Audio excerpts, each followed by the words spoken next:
بعض مرتبہ اپنی باتوں میں اپنے جذبات کو تھوڑا سا زیادہ بیان کر دیتا ہوں.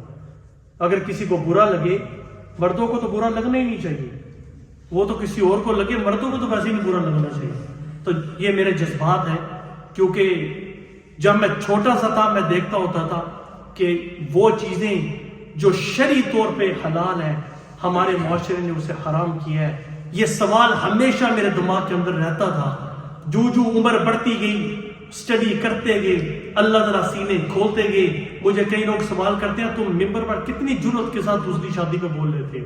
یہ اللہ کا فضل ہے، میرا کوئی کمال نہیں ہے. میں نے تو پاکستان کی سرزمین پر جہاں اس چیز کو برا سمجھا جاتا ہے اور جن جن علاقوں کے اندر اسے برا سمجھا جاتا ہے وہاں بھی اپنی آواز کو پہنچا گیا ہوں.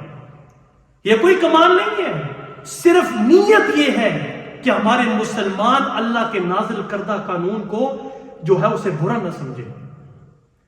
اللہ سے بہتر ہمیں کون جاننے والا ہے؟ کیا اللہ کو نہیں پتا تھا کہ میں ایسا نعوذ باللہ ایسا حکم نازل کر رہا ہوں کہ مرد عدل نہیں کر سکیں گے؟ اللہ نے ہماری فطرت بنائی ہے، اسے پتہ ہے کہ قیامت تک ایسا قانون اللہ نے نازل کیا ہے کہ ایسا نہیں ہو سکتا کہ اللہ ایسا قانون نازل کرے جو ہمارے وہاں کے لیے امپاسبل ہو. مفتی عثمانی کے بیانات اور شرعی سوالات و جوابات کو لائک، شیئر اور سبسکرائب کرنا نہ بھولیں. بسم اللہ الرحمن الرحیم. حضرت ابو ذر رضی اللہ تعالیٰ عنہ فرماتے ہیں کہ میرے خلیل، میرے دوست رسول اللہ صلی اللہ علیہ وسلم نے مجھے 7 چیزیں بتائیں اور فرمایا کہ یہ 7 چیزیں اللہ کے عرش کا خزانہ ہے. ان میں سے نمبر 1 یہ تھا کہ اے ابو ذر، مسکینوں سے محبت کرو، ان کے پاس بیٹھا کرو. مسکینوں کے پاس بیٹھو، ان کی قربت حاصل کرو. حدیث کے اندر رسول اللہ صلی اللہ علیہ وسلم نے ایک مرتبہ فرمایا کہ مسکین وہ نہیں ہے جو تمہارے پاس آئے اور تم اسے 1-2 لقمے دے دو یا 1-2 کھجور اسے دے دو اور وہ لے کے چلا جائے. تو صحابہ نے پوچھا کہ اللہ کے رسول صلی اللہ علیہ وسلم، اگر یہ مسکین نہیں ہے تو مسکین کون ہے؟ تو آپ صلی اللہ علیہ وسلم نے فرمایا کہ مسکین وہ ہے کہ جس کے پاس اتنا مال نہ ہو کہ وہ اپنی ضروریات کو پورا کر سکے، اور لوگ جو مالدار ہیں انہیں شک ہو کہ ان کو صدقہ لگتا بھی ہے یہ نہیں ہے. تو یہ مسکین ہے کہ وہ لوگوں سے سوال ہی نہیں کرتے. آج اپنے معاشرے میں دیکھیں کہ چھپے ہوئے سفید پوش لوگ ہیں جن کو زکوٰۃ لگتی ہے، لیکن آج تک انہوں نے ہاتھ کسی کے سامنے نہیں پھیلایا. وہ کسی کو کہتے ہی نہیں ہیں کہ ہمیں مئی مانگ دو.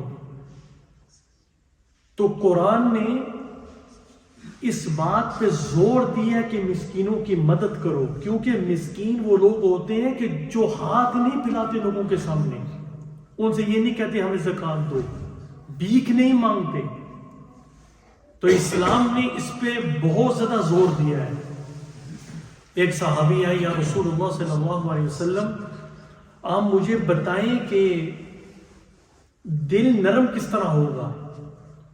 تو آپ علیہ السلام نے فرمایا کہ یتیم کے سر پہ ہاتھ پھیرا کرو اور مسکینوں کو کھانا کھلایا کرو.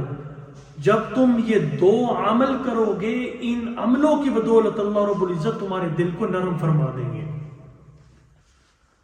اور قرآن نے جا بجا وہ لوگ جو مسکینوں کو کھانا کھلاتے ہیں ان کے اس وصف کو، ان کی تعریف کی ہے اللہ رب العزت نے قرآن مجید کے اندر، اور فرمایا کہ وَيُطْعِمُونَ الطَّعَامَ عَلَى حُبِّهِ مِسْكِينًا وَيَتِيمًا وَأَسِيرًا.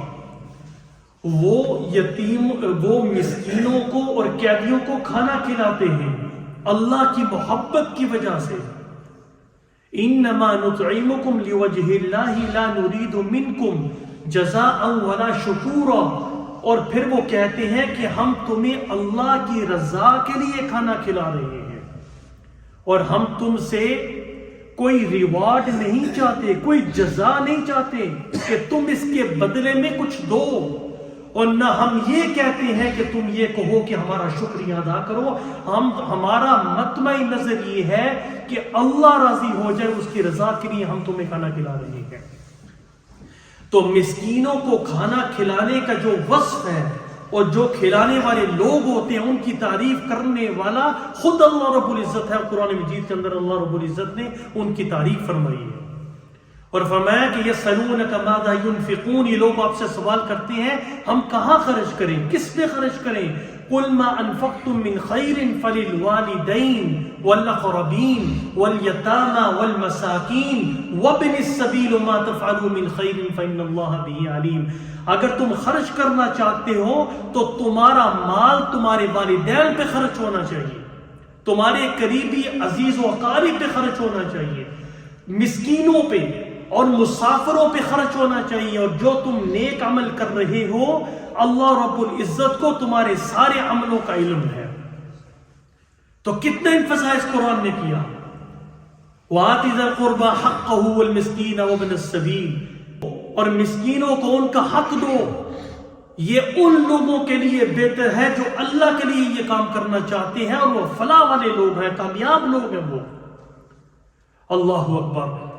اس سے بڑھ کے جو ابھی میں بات بیان کرنے لگا ہوں، اس سے بڑھ کے اور کیا بات ہو سکتی ہے کہ آپ صلی اللہ علیہ وسلم نے ہاتھ اٹھائے اور آپ نے فرمایا کہ اللہم احیینی مسکینا وامتنی مسکینا واحشرنی فی زمرۃ المساکین، اے میرے مولا مجھے مسکینی کی حالت میں زندہ رکھ، مجھے مسکینی کی حالت میں موت دے، اور کل قیامت کے دن مجھے مسکینوں کے گروہ کے اندر میرا حشر فرما۔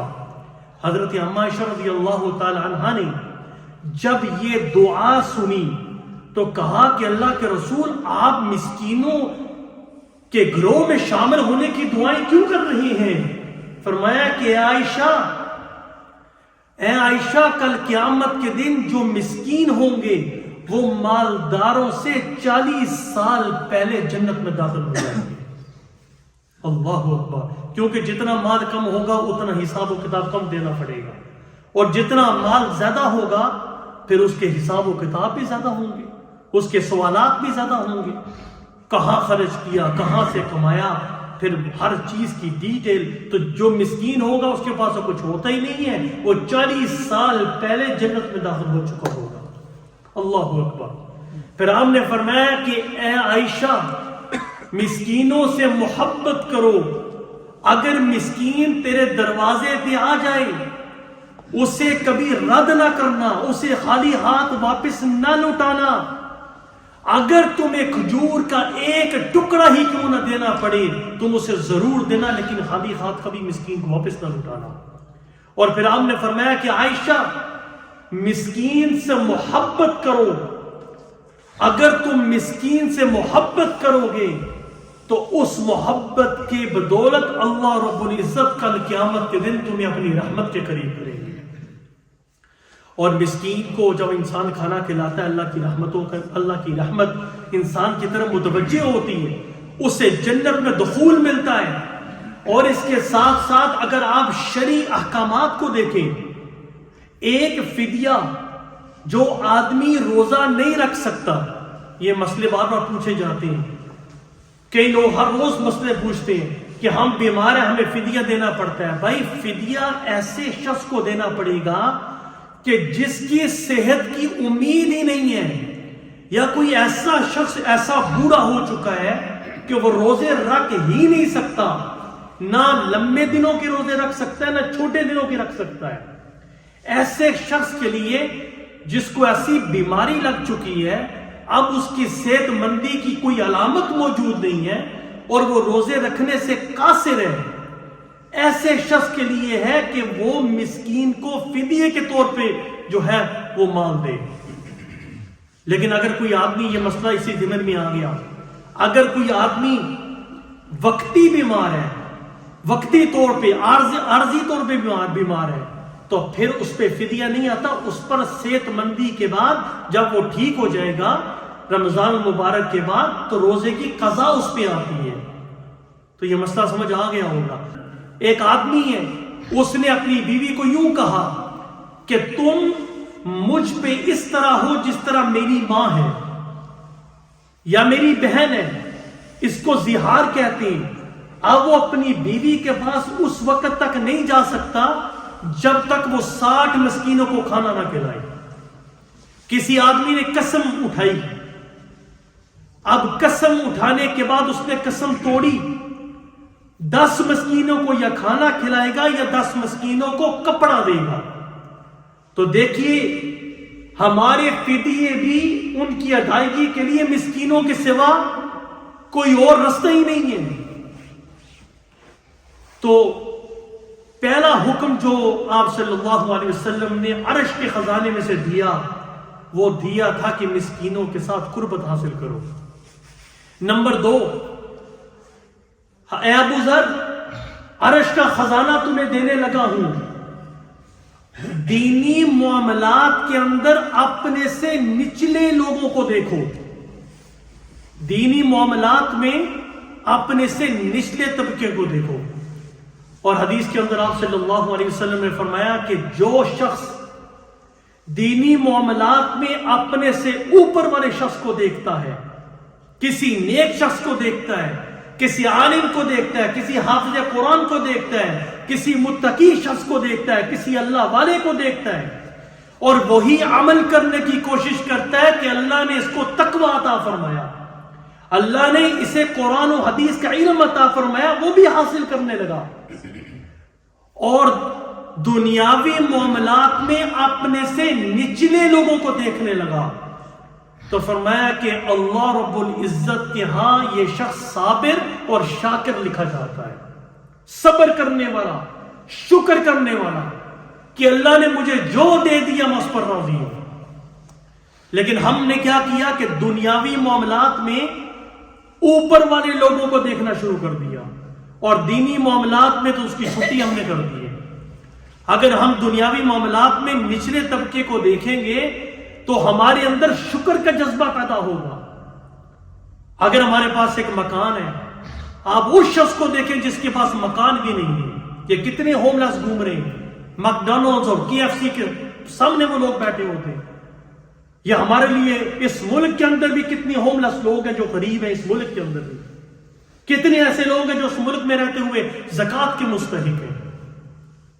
اگر ہم انہیں دیکھ لیں, یہاں -2 -5 تک جاتا ہے اور آپ نے ان ہوم لیس لوگوں کو دیکھا ہوگا سڑکوں پہ لیٹے ہوتے ہیں.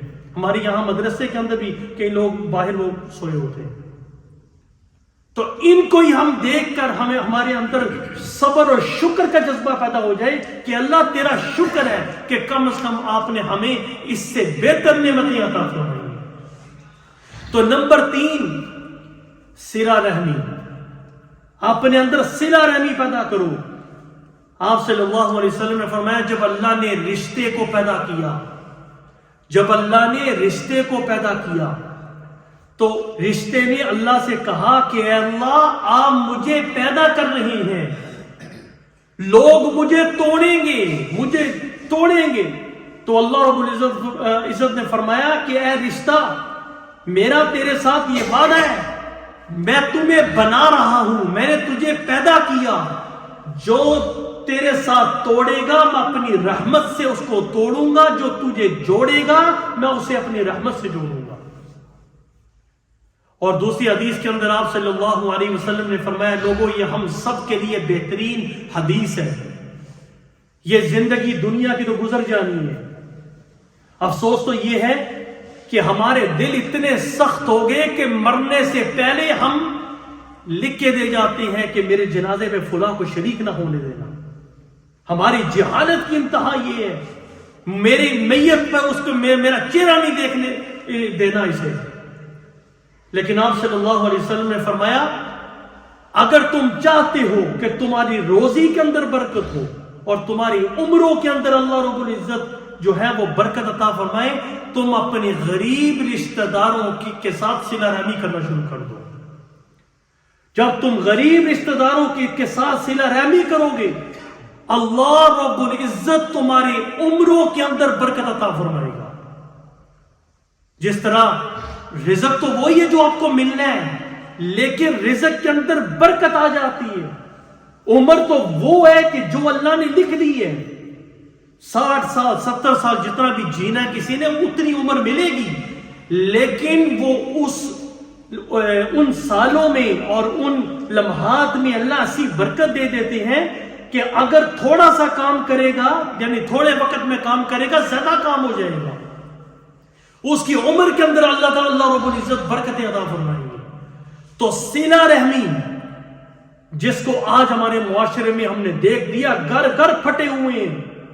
بہن بھائی کے اندر جھگڑا، بیٹے باپ کے اندر جھگڑا، ماں بیٹی میں جھگڑا، رشتہ داروں میں جھگڑے، اور ایسی دراڑ ہم نے ڈال دی ہے کہ ہماری واپسی کے رستے ہم نے مسدود کر دیے ہیں. اور وہ ناراضگیاں صرف اس نسل تک نہیں، کئی نسلوں سے چل رہی ہیں. دوسروں کی لڑائیوں کی وجہ سے ہم نے اپنے رشتوں کو تباہ کر دیا ہوا ہے. تو کل قیامت کے دن آپ صلی اللہ علیہ وسلم نے فرمایا کہ جو آدمی اس حالت میں مرا کہ اپنے بھائی کے ساتھ وہ بولتا نہیں ہے، اس کے ساتھ السلام علیکم کا معاملہ بالکل ختم ہے، اگر وہ مر گیا سیدھا جہنم میں جائے گا. اللہ اکبر. یہ میرے لیے بھی اور آپ کے لیے یہ حدیث ہمارے دل کی کھڑکیوں کو کھولنے کے لیے کافی ہے. اور آپ صلی اللہ علیہ وسلم نے فرمایا کہ ہر جمعرات کو، ہر سوموار کو اور جمعرات کو جنت کے دروازوں کو کھولا جاتا ہے. اللہ فرماتے ہیں سب کی بخشش کر دو، لیکن جو آدمی قطع رحمی کرنے والا ہے، صلہ رحمی کرنے والا نہیں ہے، اپنے بھائی کے ساتھ رشتہ دار کے ساتھ پھٹا ہوا ہے، فرمایا کہ ان لوگوں کو چھوڑ دو اس وقت تک جب تک یہ صلہ رحمی کا معاملہ نہ کریں اور آپس میں صلح نہ کر لیں، ان کے لیے جنت کے دروازوں کو کھولا نہیں جائے گا. اور اگلا جو عرش کا خزانہ دیا، فرمایا کہ لوگوں کے سامنے ہاتھ نہ پھیلاؤ. یہ عرش کے خزانوں میں سے خزانہ ہے کہ لوگوں کے سامنے ہاتھ نہ پھیلاؤ، بھیک نہ مانگو، ہاتھ کے ساتھ کمانے کی کوشش کرو، اس لیے کہ ہاتھ سے بہتر کوئی کمائی نہیں ہے. خلفائے راشدین کو دیکھ لیجئے، صحابہ کو دیکھ لیجئے، اپنے ہاتھ سے انہوں نے کمایا. اور روایات میں آتا ہے کہ جب وہ کماتے تھے ان کے کپڑے جو ہے وہ پسینے سے اتنے شرابور ہوتے تھے، لگتا کسی نے ان کے کپڑوں کو دھویا ہوا ہے. اور جو برکت اللہ نے ہاتھ کی کمائی میں رکھی ہے کسی اور چیز کی اندر نہیں رکھی. اپنے ملکوں میں دیکھ لیں، میرا پاکستان کا بھی ریسنٹلی سفر ہوا، انتہا بہت زیادہ جو چیز میں نے دیکھی ہے کہ عورتیں بھی، مرد بھی، بچے بھی، 3 سال کے بچوں کو انہوں نے جو ہے وہ بھیک مانگنے پہ لگا دیے. وہ جہلم کا پل، ناظم بھائی کو پتا ہوگا، جہلم کا پل آپ کراس کریں تو چھوٹے چھوٹے بچے 3 سال کے، 4 سال کے ادھر کھڑے ہوتے ہیں. اور رات کو تو بیچارے کسی وقت پتہ ہی نہیں ہے کہ جناب وہ کوئی، اگر وہاں کوئی اندھیرا نہ ہو، اگر کوئی روشنی نہ ہو تو کوئی اسے گاڑی میں مارتا ہے. 3 سال کے بچے، 5 سال کے بچوں کو بھیک میں لگا دیا.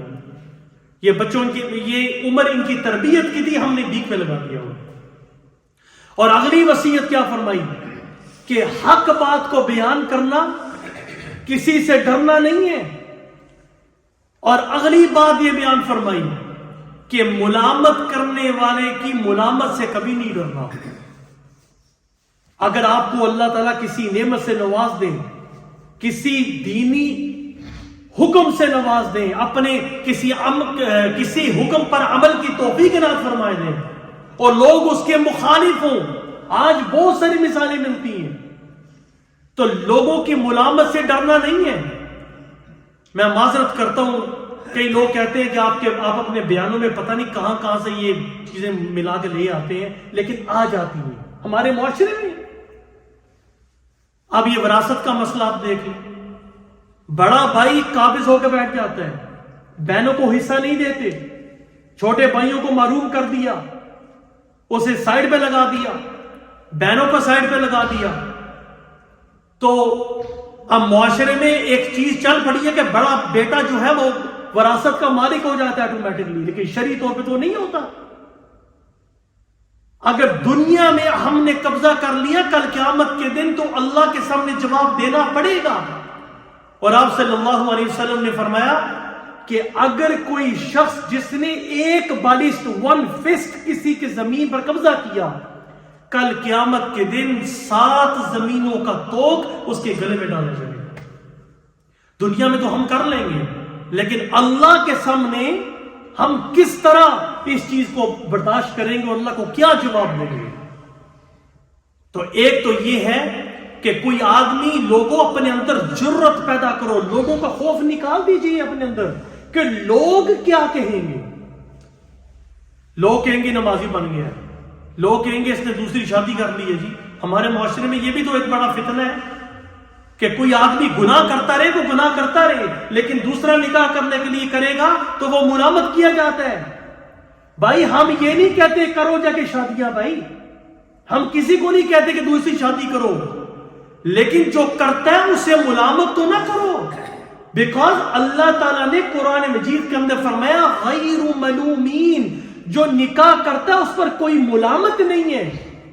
علامہ شامی رحمۃ اللہ تعالی علیہ نے یہ بات لکھی ہے، اگر کسی آدمی کے پاس 999 باندیاں ہوں اور 4 بیویاں ہوں، 1000 پوری کرنے کے لیے ایک اور باندی لے آئی، اور کوئی آدمی اسے یہ کہ یہ شخص شہوت پرست ہے، فرمایا کہ اس کے کفر کا اندیشہ ہے۔ کیوں؟ اس لیے کہ قرآن نے کہا غیر ملومین، اس پر کوئی ملامت نہیں ہے، لیکن یہ شخص اسے ملامت کر رہا ہے۔ ہم بھائی کسی کو نہیں کہتے کہ آپ نکاح کرو، لیکن معاشرے کو یہ کہتے ہیں کہ جو آدمی کسی دینی فریضے کو یا دینی کام کو کرنا چاہے اس کو ملامت نہ کیجئے۔ یہ ملامت کرنا غلط، لیکن ہمیں یہ بات سمجھنی پڑے گی، جس دور سے میں اور آپ گزر رہے ہیں یہ فتنوں کا دور ہے۔ کتنی ایسی بچیاں ہیں کہ جن کی عمریں نکل چکی ہیں، اچھے رشتے نہیں آتے، جن کوالٹیز کو وہ چاہتی ہیں وہ کوالٹیز کنواروں میں شاید نہ ہو، لیکن وہ کوالٹیز شادی شدہ مردوں میں موجود ہوں گی۔ اور لوگ کہتے ہیں جی کہ جی عدل کی بات کرتے ہیں، عدل تو پہلی کے ساتھ بھی ہے۔ تو بھائی اگر عدل کی بات ہے تو پھر بچہ تو پھر ایک ہی ہونا چاہیے، کیوں بنارس بھائی؟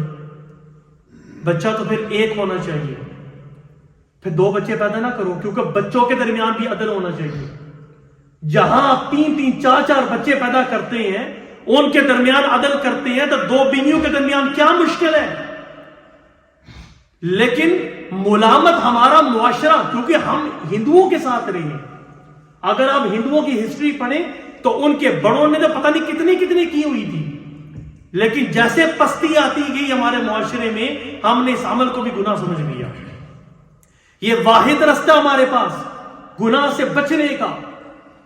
میں ایسی خواتین کو جانتا ہوں جو مجھے کئی مرتبہ فون کر چکی ہیں کہ ہم فلاں شخص سے نکاح کرنا چاہتی ہیں اور ہمارے حقوق سارے معاف، رات رہنے کے حقوق بھی معاف ہیں، ہمیں کچھ بھی نہ دے، کم از کم ہم گناہ سے بچ جائیں۔ کتنی مطلقات عورتیں ہیں، کتنی ایسی عورتیں ہیں جو بیوائیں ہیں، لیکن ہمارے معاشرے نے ہمیں ایسا ڈرا دیا ہے کہ حرام پہ ہم نہیں ڈرتے۔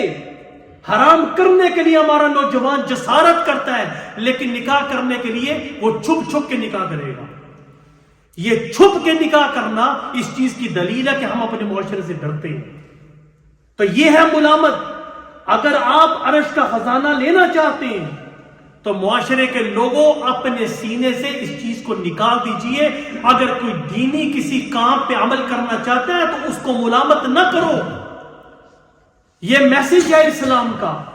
اور آخری نصیحت جو آپ صلی اللہ علیہ وسلم نے بیان فرمائی، فرمایا کہ کثرت کے ساتھ پڑھا کرو لا حول ولا قوت الا باللہ۔ اس سے متعلق جو چھوٹے سے چیزیں بیان کروں گا، بات ختم کرتا ہوں۔ حضرت ابان رحمت اللہ تعالی علیہ نے فرمایا کہ جو آدمی لا حول ولا قوت الا باللہ ان الفاظ کو پڑھتا ہے اس کو کوئی مصیبت نہیں آ سکتی۔ جب انہوں نے بیان کیا تو کچھ دنوں کے بعد ان پر فالج کا اٹیک ہو گیا.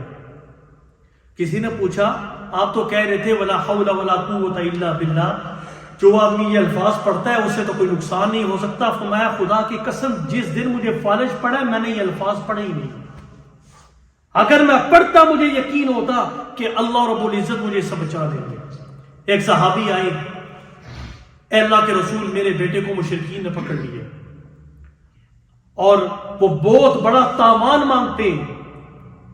تو آپ صلی اللہ علیہ وسلم نے فرمایا کہ بیٹے تک یہ پیغام پہنچاؤ کہ تم لا حول ولا قوت الا باللہ کثرت کے ساتھ پڑھو.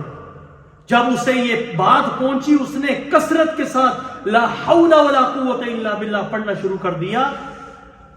مشرکین غفلت میں آئے، ان کے 50 اونٹ لے کر یہ جو ہے اپنے ساتھیوں کے ساتھ اپنے والد کے پاس پہنچ گئے اور بہت بڑا مال لے کے وہاں پہنچ گئے. کس وجہ سے؟ ولا حول ولا قوت الا باللہ.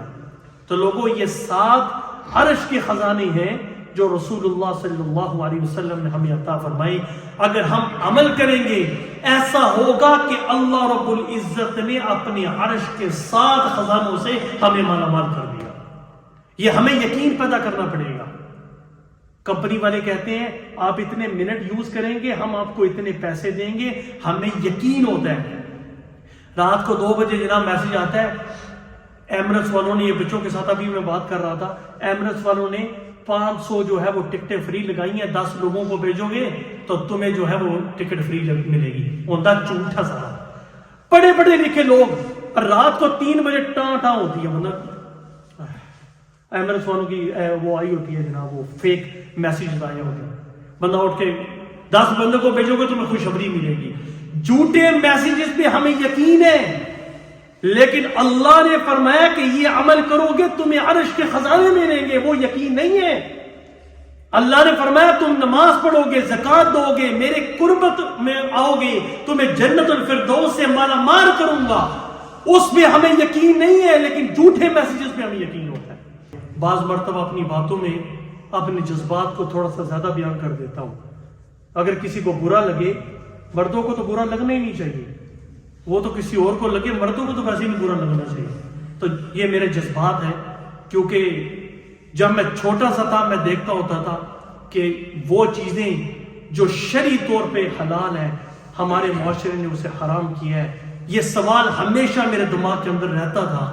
جو عمر بڑھتی گئی، اسٹڈی کرتے گئے، اللہ تعالیٰ سینے کھولتے گئے. مجھے کئی لوگ سوال کرتے ہیں تم ممبر پر کتنی جرأت کے ساتھ دوسری شادی پہ بول لیتے ہو. یہ اللہ کا فضل ہے، میرا کوئی کمال نہیں ہے. میں نے تو پاکستان کی سرزمین پر جہاں اس چیز کو برا سمجھا جاتا ہے اور جن جن علاقوں کے اندر اسے برا سمجھا جاتا ہے وہاں بھی اپنی آواز کو پہنچا گیا ہوں. یہ کوئی کمال نہیں ہے، صرف نیت یہ ہے کہ ہمارے مسلمان اللہ کے نازل کردہ قانون کو جو ہے اسے برا نہ سمجھے. اللہ سے بہتر ہمیں کون جاننے والا ہے؟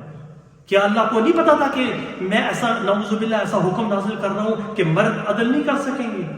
اللہ نے ہماری فطرت بنائی ہے، اسے پتہ ہے کہ قیامت تک ایسا قانون اللہ نے نازل کیا ہے کہ ایسا نہیں ہو سکتا کہ اللہ ایسا قانون نازل کرے جو ہمارے وہاں کے لیے امپاسبل ہو. اللہ تعالی ہم سب کو عمل کرنے کی توفیق عطا فرمائے.